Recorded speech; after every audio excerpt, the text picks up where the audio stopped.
So hello and welcome friends. आज के शानदार वीडियो लेक्चर में हम डिस्कस करने वाले हैं most important topic and the topic is preposition. जी हाँ फ्रेंड्स, प्रीपोजिशन से रिलेटेड मल्टीपल क्वेश्चंस आपको फ्रीक्वेंटली मिलते हैं और एक क्वेश्चन डेफिनेटली आपको बोर्ड में मिलता ही मिलता है। सो यदि ग्रामर की प्रिपरेशन कर रहे हो आप, बोर्ड क्लासेस की प्रिपरेशन कर रहे हो आप, सो ये सेशन आपके लिए बहुत ज़्यादा इफेक्टिव एंड यूजफुल होने वाला है। लैंग्वेज के पॉइंट ऑफ व्यू से भी आपको ये प्रीपोजिशन का एक डिफरेंट अंडरस्टैंडिंग देगा, क्योंकि मैंने ये सेशन बेसिकली इस तरीके से डिज़ाइन किया है जिसमें मैंने कॉन्सेप्ट भी बताया है प्लस प्रैक्टिस भी बताए हैं। ठीक, मैंने कॉन्सेप्ट रटवाई नहीं है, मैंने आपको कॉन्सेप्ट क्वेश्चंस के साथ दिए हैं सो दैट आप क्वेश्चंस को भी समझ पाएँ और कॉन्सेप्ट को भी। और यदि एक बार आपने कॉन्सेप्ट को समझ लिया तो किसी भी लेवल का क्वेश्चन आप सॉल्व कर सकते हो। सो बहुत ही ब्रीफ इंट्रोडक्शन के बाद हम सेशन स्टार्ट करते हैं। और यदि आपने अभी तक चैनल को सब्सक्राइब नहीं किया है तो चैनल को जरूर सब्सक्राइब करना, digital English learning bell icon को प्रेस कर दो सो दैट आपको आने वाली वीडियोस की नोटिफिकेशंस टाइम टू टाइम मिलते रहे। चलिए फ्रेंड्स, सेशन स्टार्ट करते हैं। So before moving to the session, question answer session, let me give you a brief idea और the brief concept about preposition. ठीक, सो प्रीपोजिशन बेसिकली होता क्या है, प्रीपोजिशन का रूल क्या होता है, प्रीपोजिशन के फंक्शन क्या होते हैं, प्रीपोजिशन को हम किस तरीके से यूज़ करते हैं, सबसे पहले हमारे को वो समझ होना बहुत ज़्यादा ज़रूरी है, तभी हम क्वेश्चन सॉल्व कर पाएंगे। सो फ्रेंड्स, सबसे पहले first and foremost thing which is very very important कि हम प्रीपोजिशंस को यूज़ कहाँ करते हैं, प्रीपोजिशन को हम क्यों यूज़ करते हैं। सो बेसिकली प्रीपोजिशन को यदि आप नाम से भी देखेंगे तो प्रीपोजिशन, ठीक, पोजिशन मतलब किसकी पोजिशन, नाउन की पोजिशन। तो बेसिकली ये सबसे बेसिक यदि आप अंडरस्टैंडिंग देखेंगे तो इसके अंदर आप ऐसे समझ सकते हो कि नाउन का, एक नाउन का दूसरी नाउन के साथ में क्या बताता हो, ये पोजीशन बताता हो या रिलेशन बताता हो। ठीक, वहाँ पर हम यूज़ करते हैं प्रीपोजिशन को। ठीक, जैसे फॉर एग्जांपल, सबसे बेसिक एक एग्जांपल मैं आपको देता हूँ।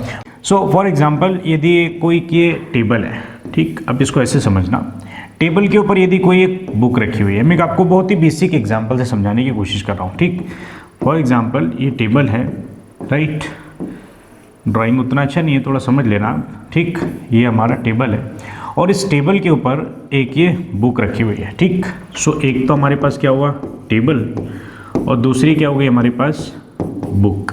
यदि हमें इस बुक की पोजीशन बताना है तो हमें एक प्रीपोजिशन यूज़ करना पड़ेगा। ठीक, क्योंकि बुक कहाँ पर रखी है, टेबल के ऊपर रखी हुई है। ठीक, सो देखना, सबसे पहले मैं सेंटेंस में इसको यूज़ कर देता हूँ, फिर आपको बताऊँगा किस तरीके से आप इसका मीनिंग डिराइव करते हो। ठीक, तो इसको हम क्या बोलेंगे, there is a book on the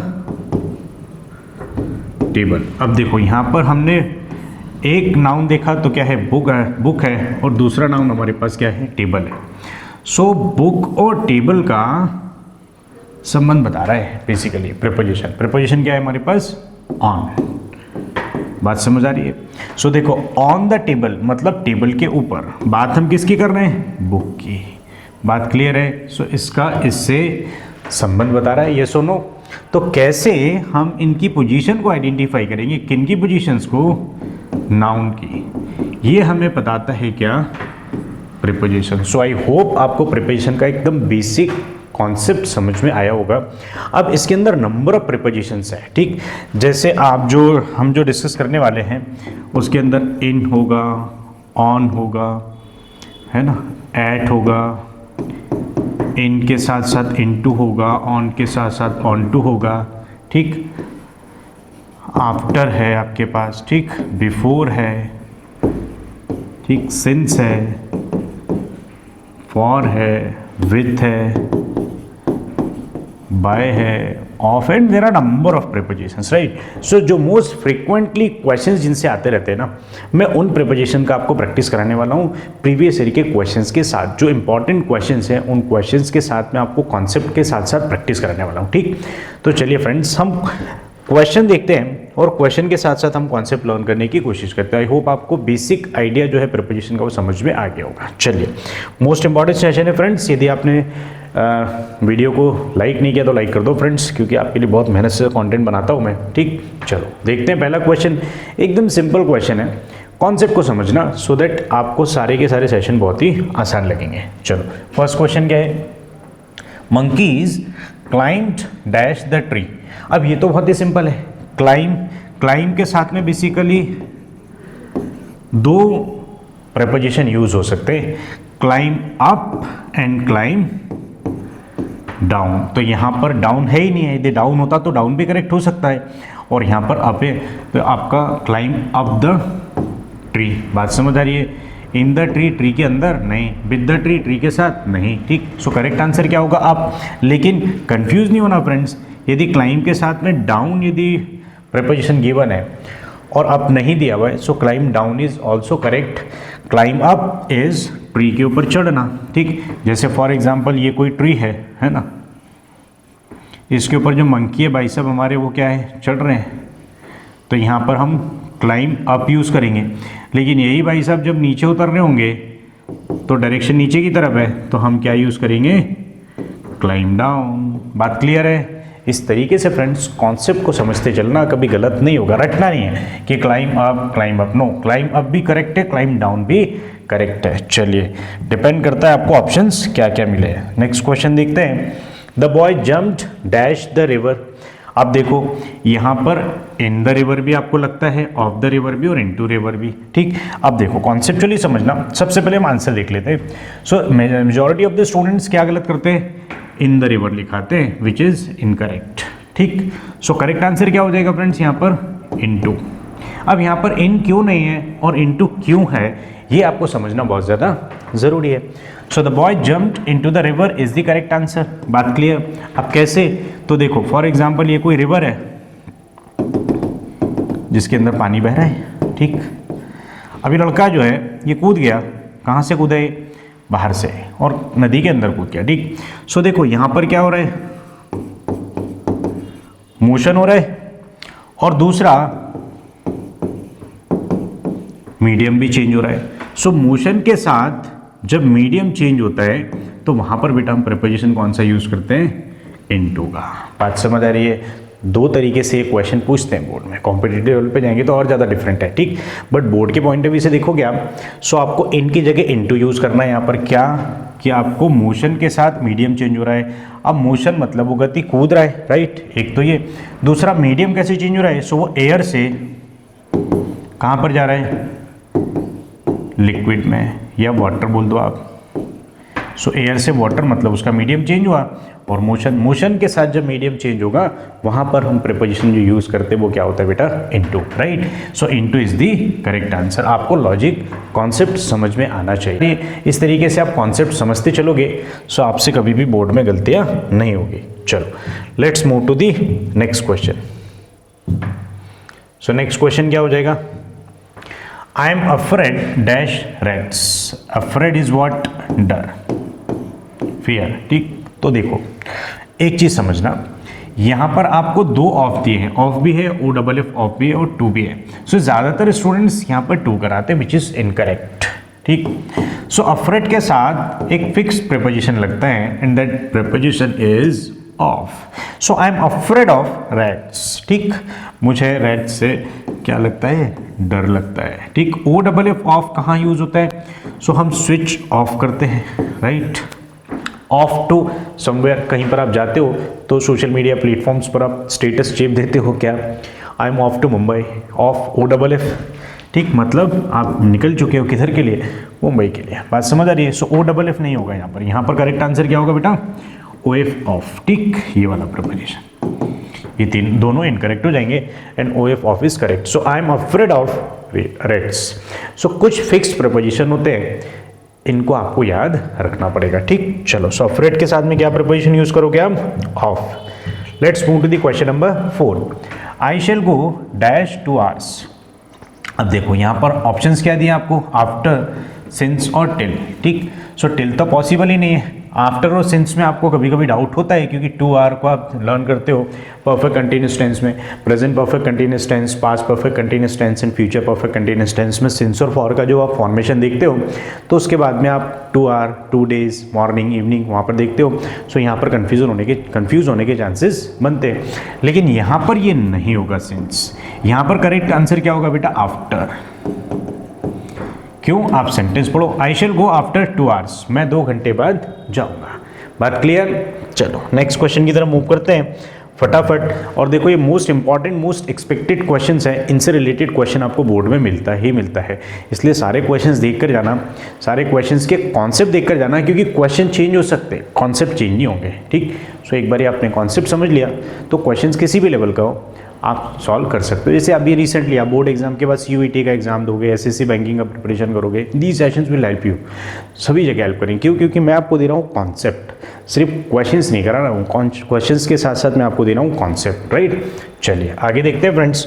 so question number 5 is it has been raining dash morning. अभी मैंने बताया था आपको कि present perfect continuous tense, past perfect continuous tense and future perfect continuous tense के साथ सिंस और फॉर के साथ में क्या रहता है? टाइम का सेंस रहता है।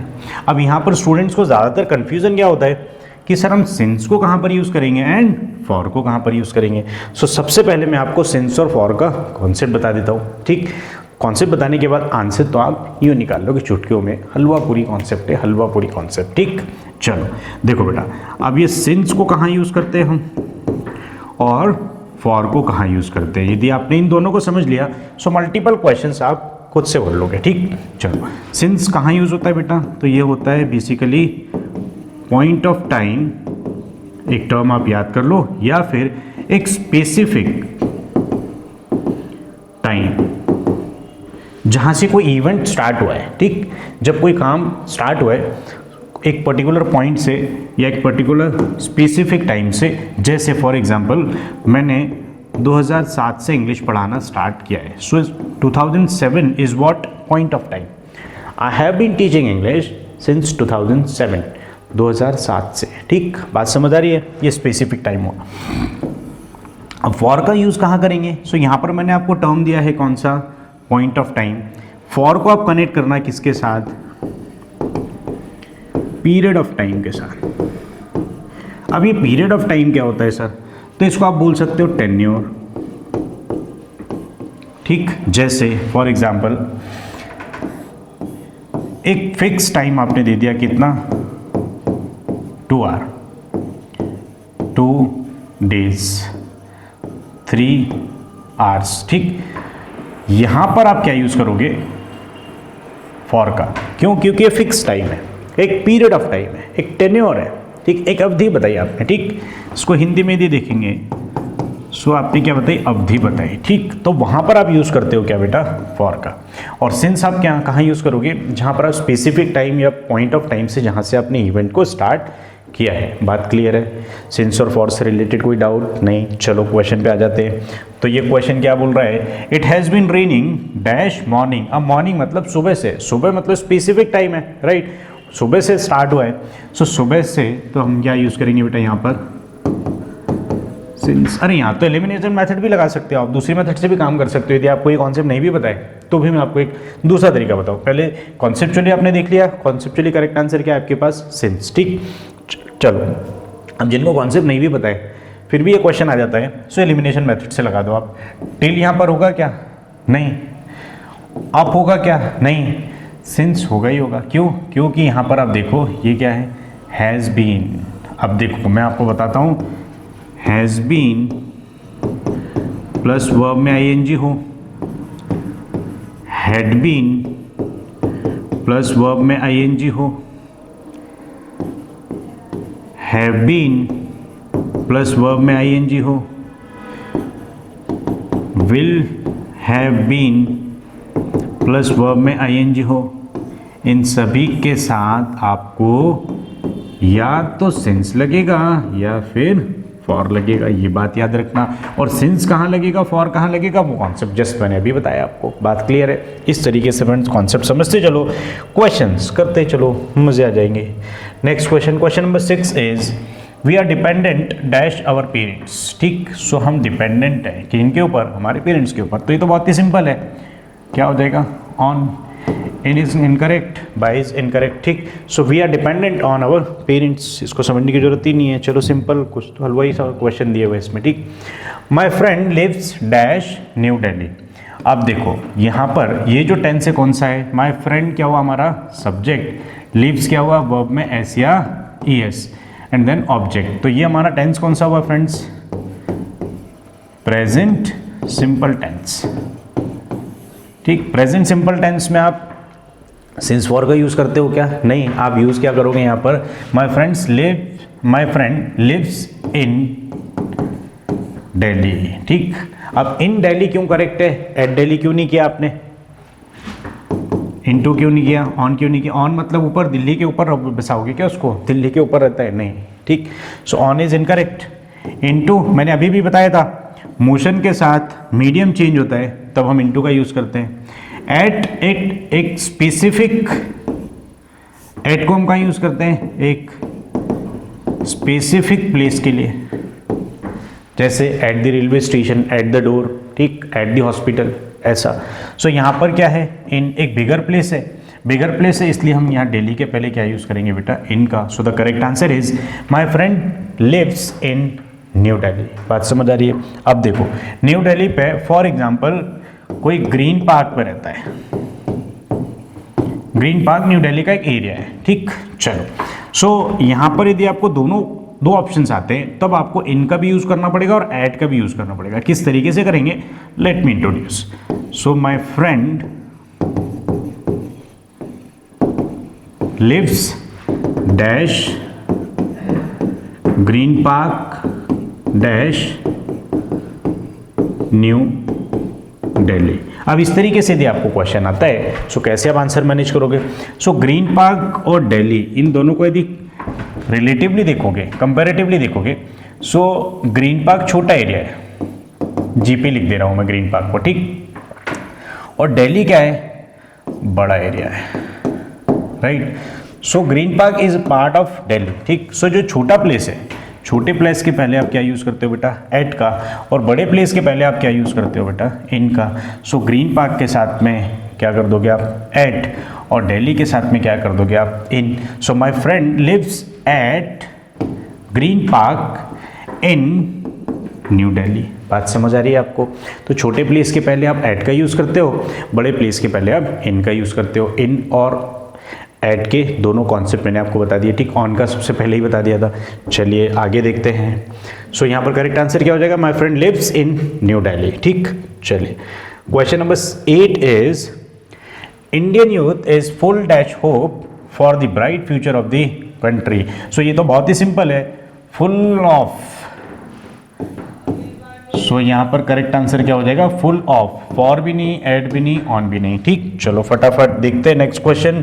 हमारे पास नंबर ऑफ क्वेश्चंस बहुत ज़्यादा हैं, टाइम बहुत कम है क्योंकि एग्जाम आपका पास में है। चलिए देखते हैं। Ramu reached his school dash any delay. अब देखो रामू स्कूल पहुंच गया, एनी डिले मतलब किसी भी देरी किए बिना। फॉर होगा क्या, नहीं। विद होगा क्या, नहीं। ऑफ होगा क्या, नहीं। So correct answer is without.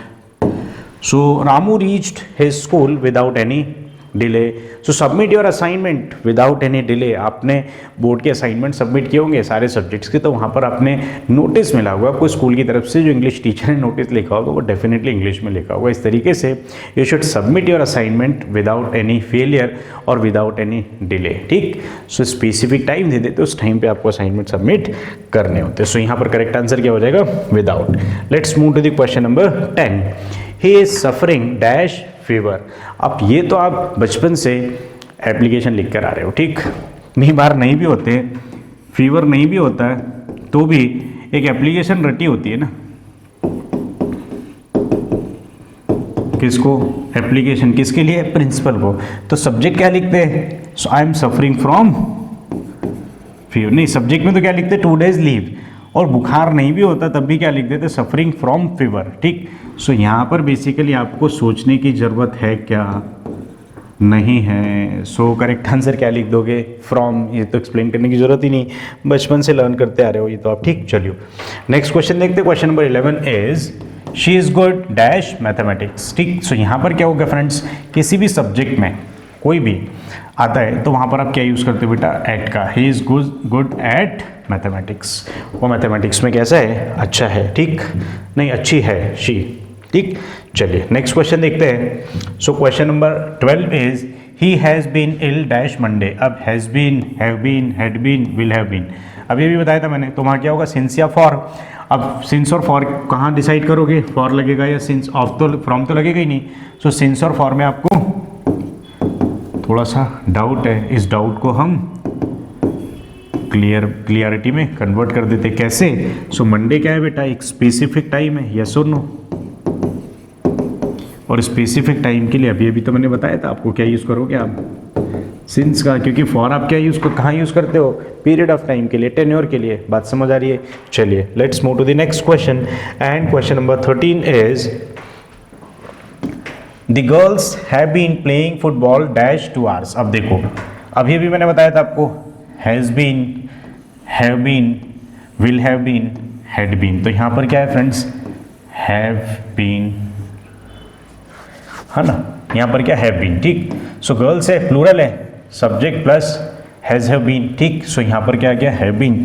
So have been है तो मतलब यहाँ पर या तो सिंस लगेगा या फॉर लगेगा। इस डाउट को हम दूर कर लेते हैं। ये डाउट क्या है हमारा, यहाँ से दूर होगा। 2 hours, 2 hours क्या है हमारे पास, टेन्योर है, एक फिक्स पीरियड है, ठीक। तो यहाँ पर हम क्या यूज़ करते हैं, फॉर का। So for is the correct answer. Since भी नहीं होगा, फ्रॉम भी नहीं होगा, बाय भी नहीं होगा। बात समझ आ रही है? यस और नो? कितना सिंपल है। इसीलिए मैंने आपको सारे कॉन्सेप्ट एक साथ बता दिए थे। Has been, have been, had been, will have been, चारों के साथ या तो सिंस लगेगा या फॉर लगेगा। और सिंस कहाँ लगेगा, फॉर कहाँ लगेगा, जस्ट मैंने आपको कॉन्सेप्ट बताया है। Let's move to the question number 14। He has been charged dash theft. अब देखो हैज़ बीन, हैव बीन के साथ में वर्ब में आईएनजी है क्या, नहीं है। Sir has been, have been के साथ यदि वर्ब में आईएनजी मिलेगा तब तो हम सिंस और फॉर लगाएंगे। बात समझ आ रही है? लेकिन हैज़ बीन और हैव बीन के बाद में सिंस और फॉर नहीं है, तो यहाँ पर आपको थोड़ा सा मैनिपुलेटिव होना पड़ेगा। सो क्या हो जाएगा correct answer, he has been charged dash theft. So यहाँ पर थेफ्ट इज व्हाट, चोरी। चार्ज इज व्हाट, उसके ऊपर आरोप लगाए, ठीक, उसके ऊपर आरोप लगाए, किस चीज़ का, चोरी का। सो यहाँ पर करेक्ट आंसर क्या हो जाएगा, विद, चार्ज्ड विद। आप ये याद रख लेना, ठीक। बात समझ आ रही है? सो यहाँ पर फॉर भी नहीं होगा, ऑफ भी नहीं होगा, करेक्ट आंसर इज विथ। चलिए नेक्स्ट क्वेश्चन की तरफ मूव करते हैं। Question number 15 is the temple is dash the middle of the river, ठीक। सो जो टेम्पल है, मंदिर है ना, वो कहाँ पर है, मिडल ऑफ द रिवर। तो यहाँ पर आपके पास ऑप्शंस हैं on, in, into and at. और जैसा कि मैं हमेशा करता हूँ, सारे क्वेश्चंस बता देता हूँ, लास्ट क्वेश्चन आपके लिए छोड़ देता हूँ। तो इसका आंसर जो है ना, आपको मुझे कमेंट करके बताना है फटाफट। यदि आपको प्रेपोजिशन का कॉन्सेप्ट प्लस क्वेश्चंस यदि समझ में आ गए होंगे, so you can easily comment the correct answer. So right in the comment box, ठीक। जो भी करेक्ट आंसर आपको लगता है वो आप कमेंट बॉक्स में लिख दो। और यदि आपने चैनल को सब्सक्राइब नहीं किया है तो चैनल को जरूर सब्सक्राइब करना, डिजिटल इंग्लिश लर्निंग, और बेल आइकन को प्रेस कर दो फ्रेंड्स, सो दैट आपको आने वाले मोस्ट इंपॉर्टेंट वीडियो लेक्चर्स की नोटिफिकेशंस मिलती रहे, ठीक। और हाँ, यदि आपने राइटिंग स्किल्स के फॉर्मेट्स नहीं देखे हैं, आप ज़रूर देखिए। क्वेश्चन आंसर यदि आपसे याद नहीं होते, बहुत ही सिंपल लैंग्वेज में मैंने क्लास 11th और क्लास 12th के ऑलरेडी सारे चैप्टर्स अपलोड कर दिए हैं। सारी पोएम्स के एक्सप्लेनेशन, सारी पोएम्स के क्वेश्चन आंसर, मैक्सिमम चैप्टर्स के एक्सप्लेनेशन एंड सिंपल लैंग्वेज में क्वेश्चन आंसर ऑलरेडी अपलोड किए हुए हैं। यदि आपने उनको नहीं देखा है तो आप ज़रूर देखिए, otherwise you will miss a lot. और बोर्ड में यदि आपको 95+ मार्क्स लाना है तो डिजिटल इंग्लिश लर्निंग पर आपको आना है, ठीक। That's all for the day. See you all very soon in the next video. तब तक के लिए tata bye bye, thank you.